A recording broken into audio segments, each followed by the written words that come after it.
Hi there, glad you're here. This is Jennifer. Today I'm sharing two different things. First, I'll be sharing how to create an instant pop-up for your stamped images. As soon as you take the card out of the envelope, the image pops up, giving such fun dimension, but it flattens when in the envelope. I'm also sharing ideas for using up some of your inky scraps. If you're like me and make a bunch of backgrounds at once, or maybe trim a background down and have leftovers, this is a way to use up those pieces. These techniques also work for your pattern paper scraps too. And I went overboard, so I have many examples for you.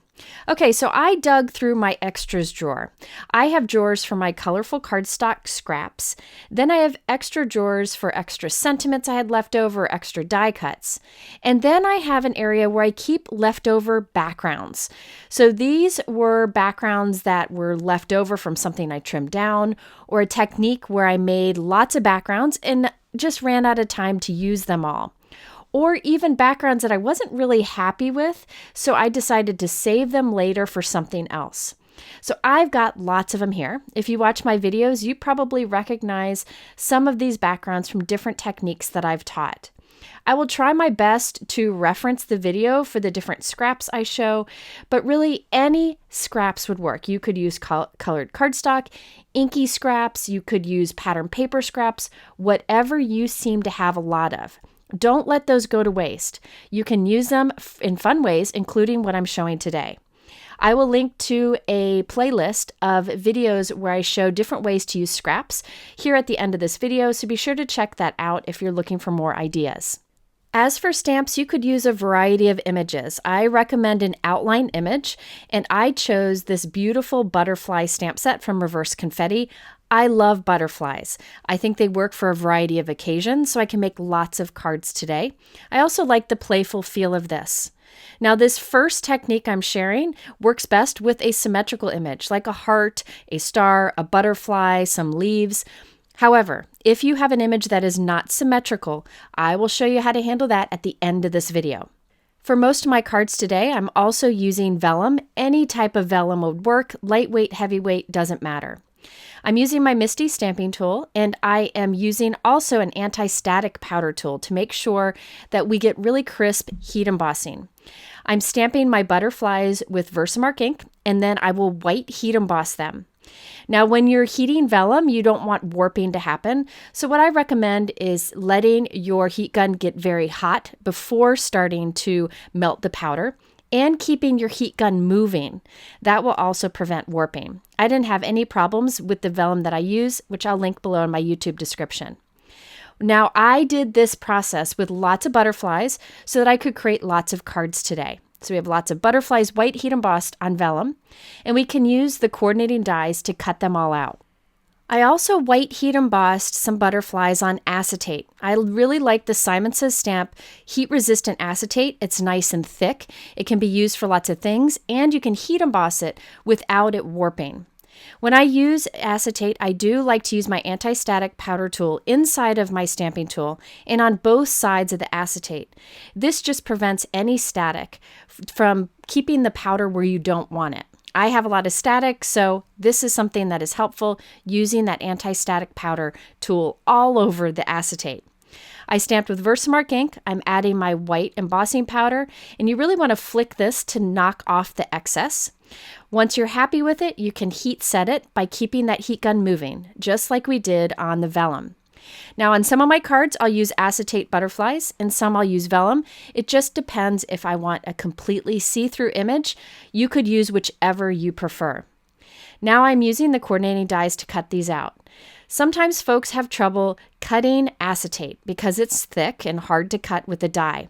Here's my trick. I have my Spellbinders Platinum 6 here.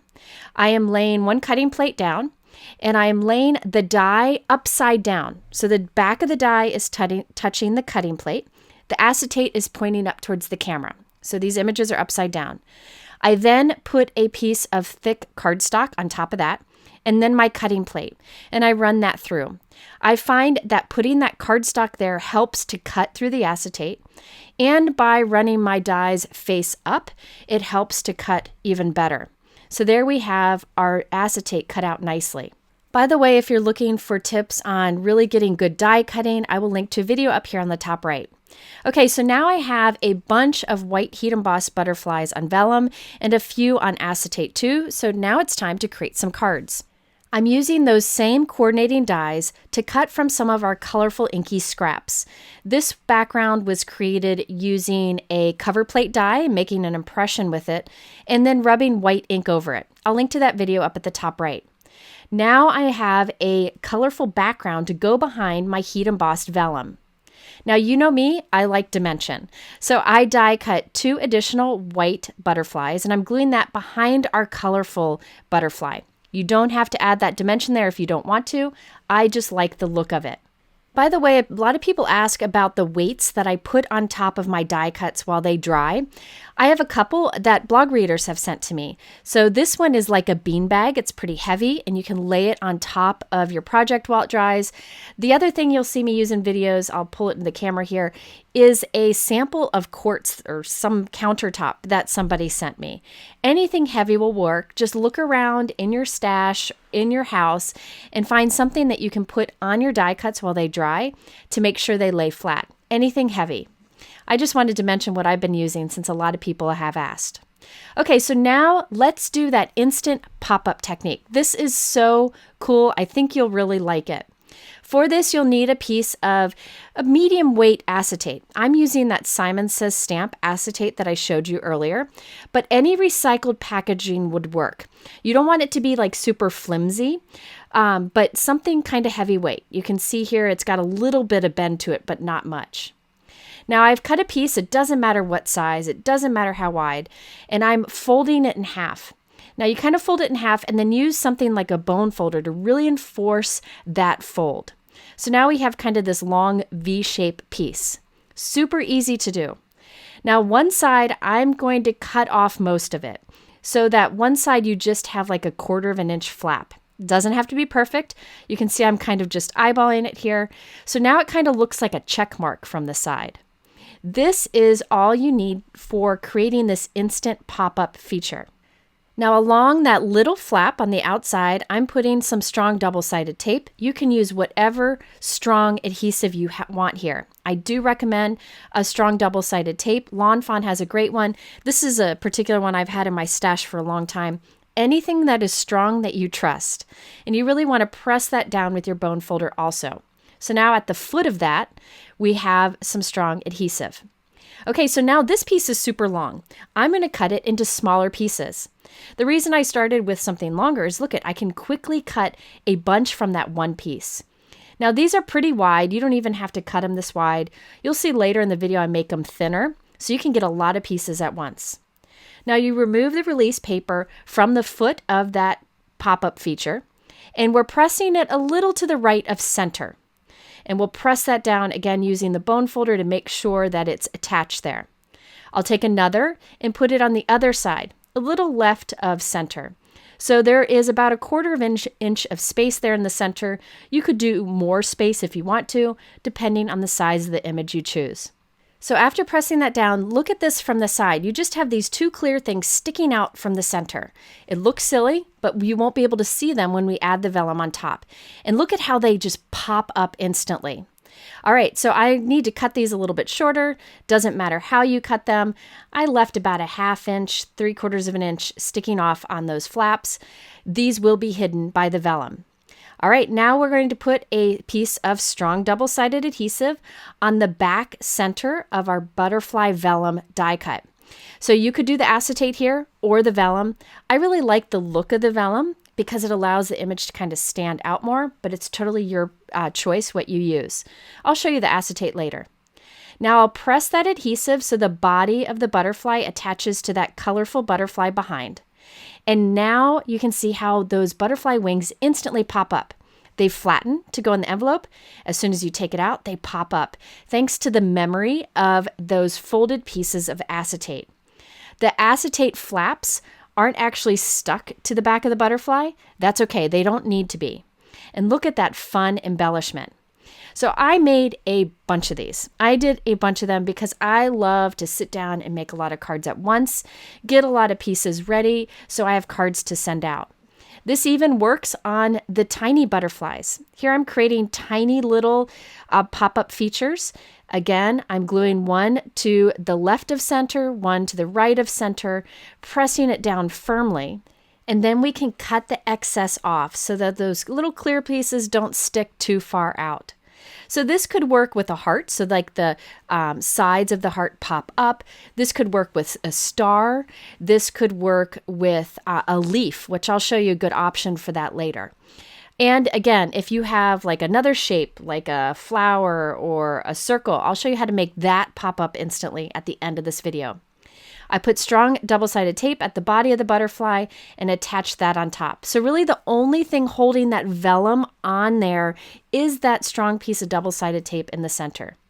Here I did the same thing, but with the acetate, where we heat embossed the vellum on acetate, and I pressed that down.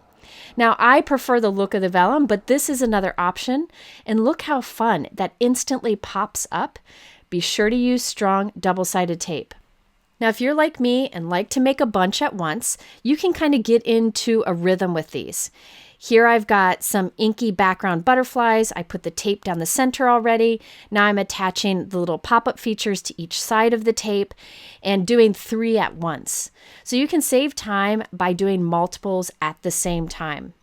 Now, if you don't like to make a bunch of cards at once, this is definitely something you could do very quickly and save those extra pieces of acetate pop-ups that you created for future use. Just save them in a drawer. They'll be ready to go. This particular look works really well with any scraps that you may have. You could do pattern paper. Here are some that I created with Lindy's Magical Powders. I am in love with these Lindy's Magical Powders. I'll have a video coming soon. It's a powder that you can put onto a wet background or onto a dry background and spray water, and you get these really cool effects. Well, I made a ton of backgrounds one day, and I had some left over, so I'm using those for this technique. So use whatever you've got. By the way, I will have a video on these magical powders coming soon. I'll link to them below if you want to check them out. They are so much fun to play with. Okay, so for this one, I chose some blue inky background, some pink inky background, and a green inky background, and I'll put those 3 butterflies onto the same card. Now for this one, I had another technique background that I had left over, and I'm cutting 3 butterflies from that. This one has a lot of white space, but I wanted to show you that it still works for this technique. It doesn't have to be a bold, colorful background. Okay, so now that we have a bunch of butterflies assembled, it's time to create some cards. Now let's go through a few different card designs and I'll show you all of the cards I made, and then we'll move on to the other variation of this technique at the end. Now for many of the cards, I wanted a small sentiment to put in the center of the butterfly, and I used one of my all-time favorite sets, the Reverse Confetti Poppies set. I'll link to a video where I make lots of cards with it up here on the top right. Now I white heat emboss this sentiment, and behind that little sentiment strip, I'm gluing 3 additional layers of cardstock so that this will be nice and thick. You want something that won't fold easily. You want this to be strong and stay flat.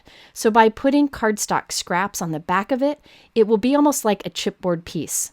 For the background on this card and many cards in this video, I used the new Reverse Confetti background die that has won my heart. I love the style of this. It has faux stitching and lots of detail. I glued that onto the front of a 4 1/4 by 5.5 inch white note card, and then we can glue our 3 butterflies down the center. I find it easiest to start at the bottom, then go to the top, and then center the large butterfly evenly between those other 2. It just makes the spacing easier to achieve. Now to add that sentiment right in the middle, I have a foam square just to give a little dimension to the sentiment. And then I'll also put liquid adhesive along the back of that layered sentiment strip. This is why it's important this be a little extra thick so it can kind of hold those wings down and not bend. So the wings will still kind of pop up here, but not as much because the sentiment is there. If you don't want to hinder the wings popping up, you could put the sentiment somewhere else on the card, but I love it there at the center. All right, so here, when you take it out of the envelope, all of those wings pop up. It's such a cool effect, and you can see those bright colors from the side. And it flattens nicely when in the envelope. I did also add some rose-colored pearls to the butterfly wings. You can see the detail in the background and the detail in the butterflies. No one would ever know that you used some leftover pieces to create this. That instant dimension created by using those little pieces of acetate really allow this card to stand out and is a definite must-try for anybody who loves dimension as much as me. I think this next one is one of my favorites. It's got those Lindy's magical powder backgrounds behind the vellum wings. This time I white heat embossed thanks on a heart die cut and put that at the center, which allows those wings to pop up more. And notice these do flatten. Those wings do flatten when pressed down or in an envelope and then pop right back up. Now here's another where I did a colored background.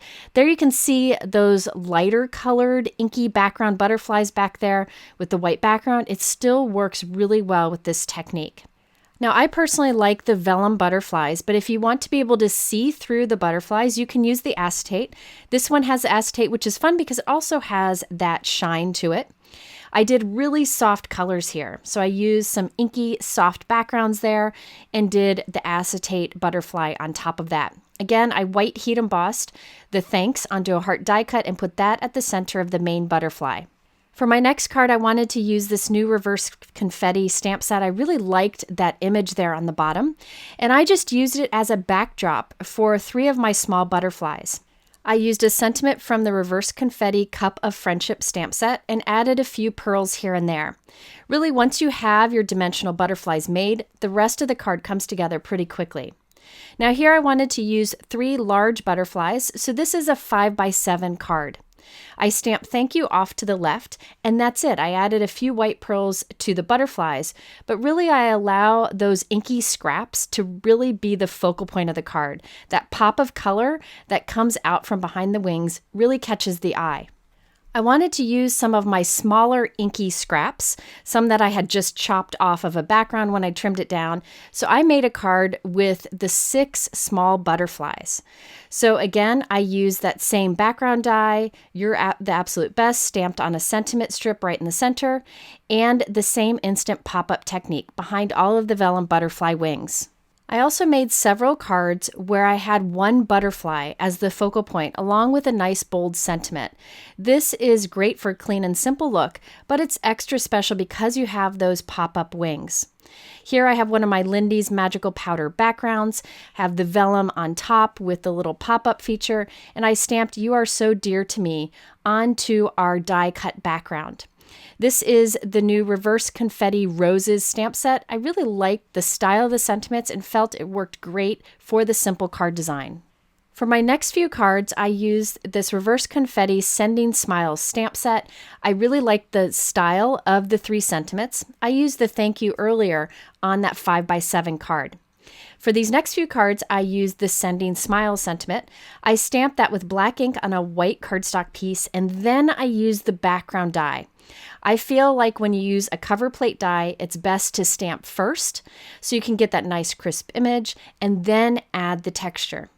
Here I have a soft kind of rainbow inky butterfly piece that I used with the vellum overlay. This technique works really well with your leftover gel press backgrounds. So if you're experimenting with your gel press or you make a bigger piece than you need, save those scraps. They work great for things like this. There you can see one that I did some gel press and stamping all together, and it really creates that fun pop of color. This one, I have a metallic embossing folder background that I created that I had left over, decided not to use. Here I put it to use today behind the butterfly. And here we have a background that I created with an embossing folder and glitter. I'll link to that video up here on the top right. And the leftover piece of that worked great here.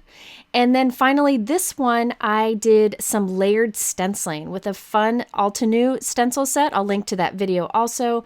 And that pop of white and blue looked really good on that blue background with the white heat embossed "You Are So Kind" message. Now, before we go on to our next technique, I wanted to show you this one that's a gift card holder. I'm always looking for ways to incorporate gift cards, and this background die from Reverse Confetti is great for it. It creates these little slits where you can slide in your gift card, and it easily slides in and out, but it does hold it there as it goes through the mail.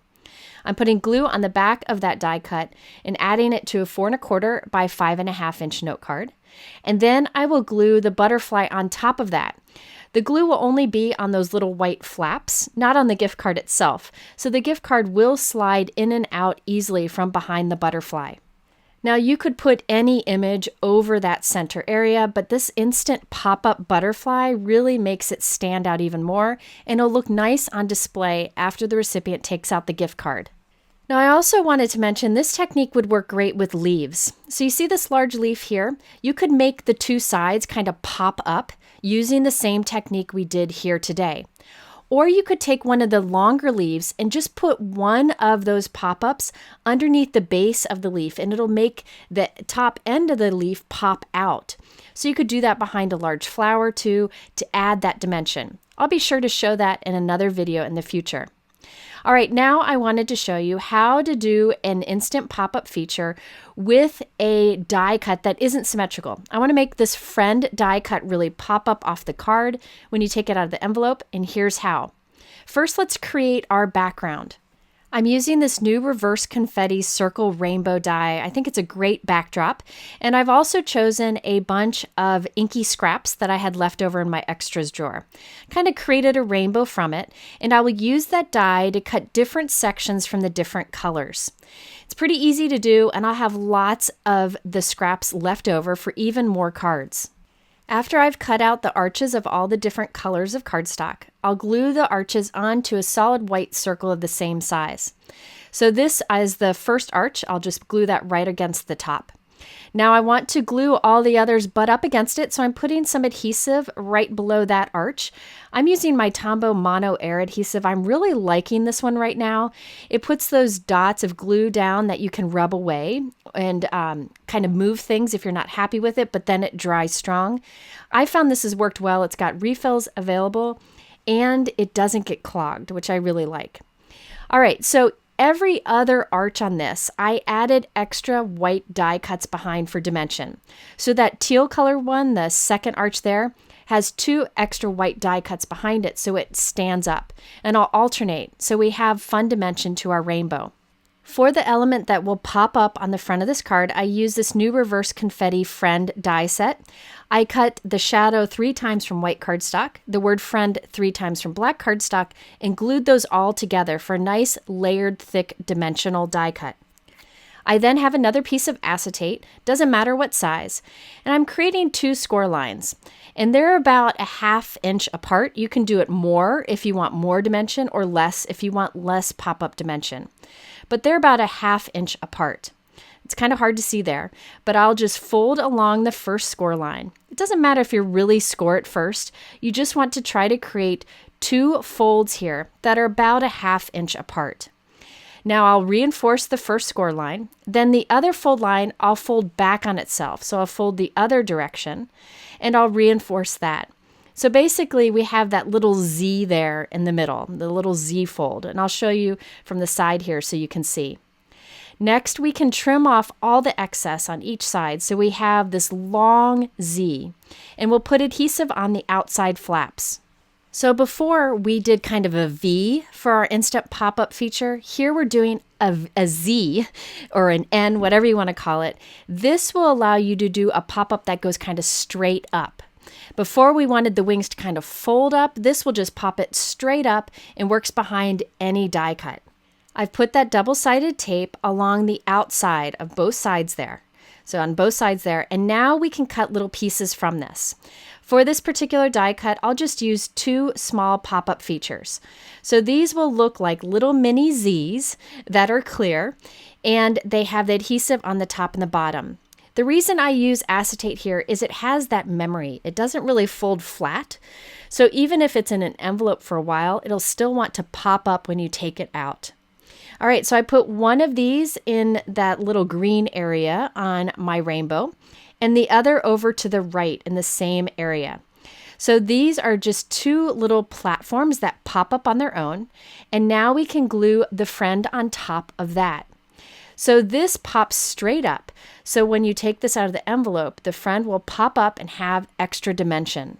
So you could do this with any die cut. I do recommend making your die cut a little stacked so it's a little stronger so it doesn't get folded kind of weird in the envelope. Also, if it's a bigger die cut, you could put multiple of these instant pop-up features behind it. But here the 2 did just great. You can see it flattens for the envelope and pops up when you take it out. All right, so here is that completed card. In the envelope, it's kind of flat. I do have a lot of dimension to my card, so I do use a mailer to send these cards. But if you skip some of those extra layers of dimension that I put in there, you could definitely mail this in a regular envelope via regular postage. I added "You're the Absolute Best" on a sentiment strip underneath, and I used that reverse confetti background die on white cardstock and glued this all onto a 4 1/4 by 5.5 inch note card. So there you have it, a really fun way to use up your scraps and to create instant pop-up dimension. I hope you'll try it. You don't need anything special for it, just some scraps of acetate work great. If you're interested in these supplies, they're linked below in my YouTube description. Also head to my blog. I have lots of information there, photos of all these cards, and how to get a free gift with purchase with the supplies I used today. Thanks for watching. Have a wonderful day. We'll see you soon.